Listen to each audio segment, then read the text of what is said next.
Assalamu alaikum.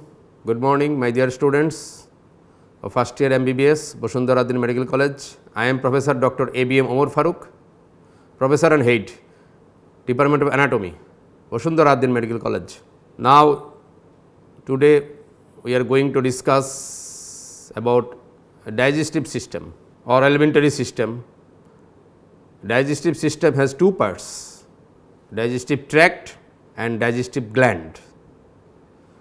In previous classes already we have discussed what are the parts of digestive tract, what are the parts of digestive gland. In today's class we are going to discuss the morphological, histological and functional criteria of the digestive tract. Now, parts of the digestive tract. Number 1, stomach. Number 2, small intestine consists of duodenum, jejunum, ileum.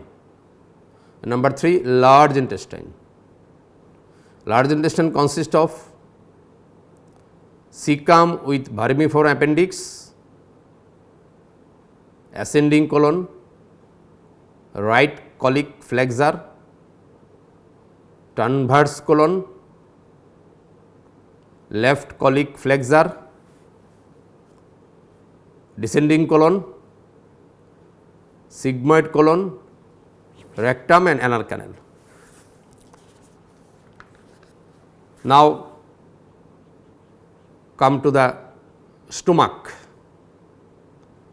In stomach we should study the following topics, subtopics. In stomach we should know number 1, positions in abdomen. Number 2, parts of the stomach. Number 3, relation. Number 4, artery supply and venous drainage. Number 5, nerve supply. Number 6, histological characteristics or criteria. Number 7, clinical correlation, and number 8, development. In whole GIT we should follow these subtopics. In whole GIT we should follow these 8 subtopics. So, now we come to stomach. Stomach is the most dilated portion in GIT. It is situated in left hypochondrium, epigastric and some portion of umbilicus region. Now, capacity of the stomach in newborn it is 30 to 50 ml and in adult capacity is 1000 to 1.5 or 1500 ml average. Now, parts of the stomach. Stomach has mainly 2 parts, cardiac part, pyloric part. Cardiac part has also subdivided into 2 parts, fundus body. Now, question is how we will divide it. The junction between esophagus and pyloric orifice there is a notch called cardiac notch. We draw a line from cardiac notch to the greater curvature. The line area above the line is called fundus, the area below the line is called body. Now, pyloric part has also 2 parts, 2 subdivisions, pyloric antrum and pyloric canal. It is also separated by a oblique line drawn from angular notch to most bulging point of the greater curvature. So, ultimately we will find 2 parts and these 2 parts also have 2 parts each, 4 parts, fundus, body, pyloric antrum, pyloric canal. Surface and borders of the stomach. Stomach has 2 borders, we called it lesser curvature and greater curvature, and 2 surface, anterior superior surface, posterior inferior surface. Lesser curvature এখানে attach থাকে, here is attached lesser omentum and greater curvature, here is attached greater omentum. Now, posterior relation of the stomach or stomach bed. Stomach beds means which viscera lies behind the stomach, which viscera lies behind the stomach. Already you have little bit here that which viscera lies behind the stomach. Number 1, left crus of the diaphragm. Number 2, left supraanal gland. Number 3, anterior superior surface of the left kidney. Number 4, splenic artery. Number 5, anterior surface of the pancreas. And number 6, anterior layer of the transverse mesocolon. This is called stomach bed or posterior relation of the stomach. Next, arteries of the stomach. You know, in previous classes, from previous classes we have come to know that stomach developed from foregut. So, artery of foregut is called celiac trunk. Artery of foregut is called celiac trunk. So, all the artery arise from celiac trunk will give supply to the stomach. So, stomach has 5 his own artery arise from celiac trunk. Number 1, left gastric artery. Number 2, right gastric artery. Number 3, left gastroepiploic artery. Number 4, right gastroepiploic artery and short gastric artery. All artery directly or indirectly arise from celiac trunk, because celiac trunk is a artery of foregut. Next, venous drainage of the stomach. All veins of the stomach corresponds to the artery.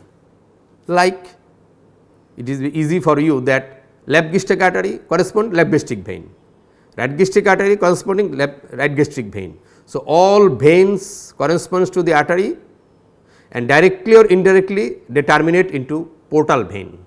So, stomach is a part of portal venous system. All veins of the stomach collect blood from different parts of the stomach and directly or indirectly they drain blood into portal vein. Next, nerve supply of the stomach. Stomach have smooth muscles in its muscularis externa. In histology classes we have already know it. So, if it has a smooth muscle, it should autonomic supply, is not it? So, autonomic supply for the stomach receives 2 way, parasympathetic and sympathetic. Parasympathetic is for vagus nerve and sympathetic comes from thoracic 6 to thoracic 10 segment of spinal cord. Now, action of the parasympathetic on stomach. Parasympathetic always acts on 3 target groups. Number 1, smooth muscle. Number 2, glands. Number 3, sphincter. So, smooth parasympathetic nerve supply vagus nerve contracts the smooth muscle, constrict the smooth muscles and is called peristalsis and helps in emptying process of the stomach. Number 2, glands. Parasympathetic nerve, I mean vagus nerve, is secretomotor to the gland, secretomotor to the gland. It means increase the glandular secretion of the stomach. Stomach has glands in its lamina propria. So, parasympathetic supply increase the glandular secretion of the stomach. And number 3, pyloric sphincter.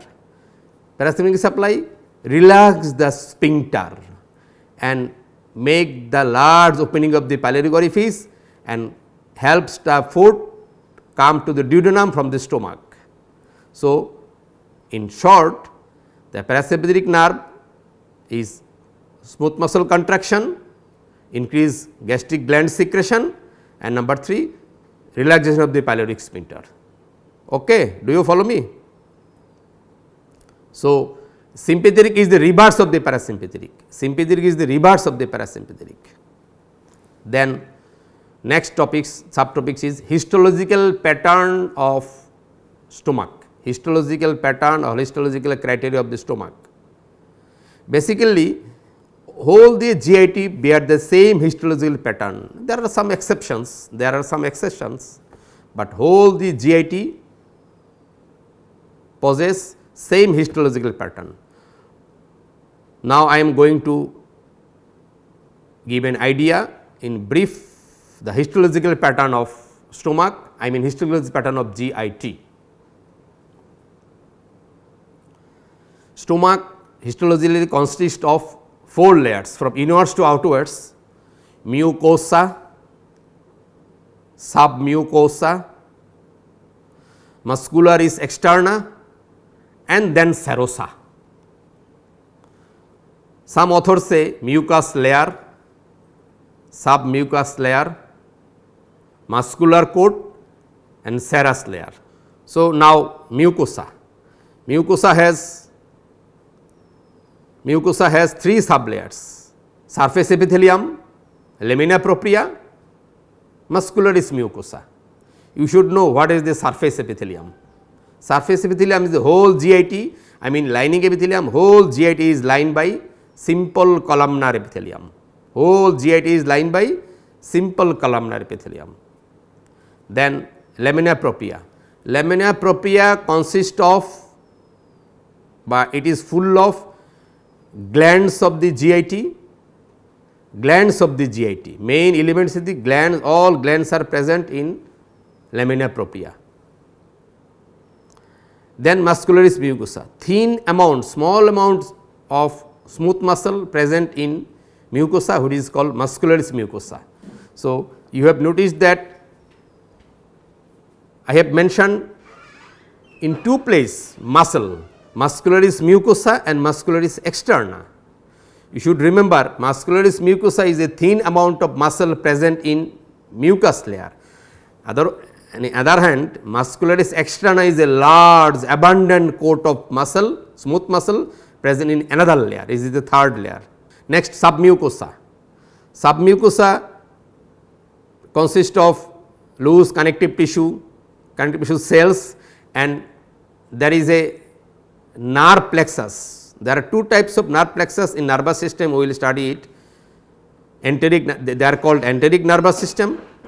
2 types of nervous system present in our body in enteric nervous system. It is called Meissner's plexus and Meyenterich's plexus. So, submucosa coat is consists of Meissner's plexus.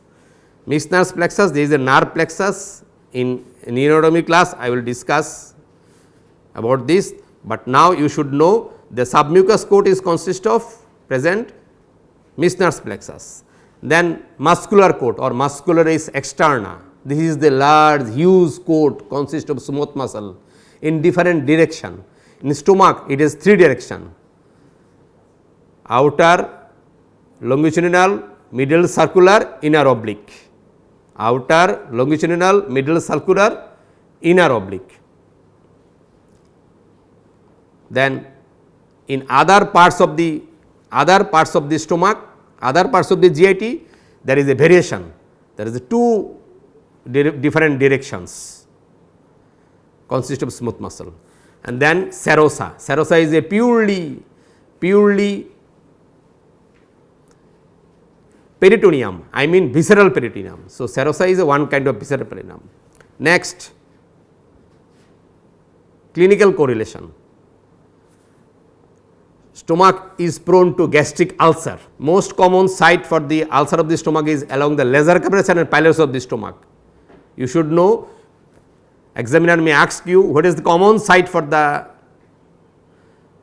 ulcer of the stomach.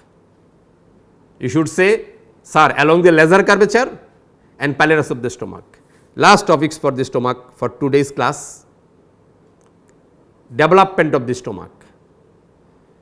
In systemic embryology, Dr. Mousumi madam will discuss the elaborate the development of the GIT, but in my class, in my gross anatomy class, you should just know stomach develops from foregut of the endoderm. You should say stomach develops from foregut of the endoderm. Okay.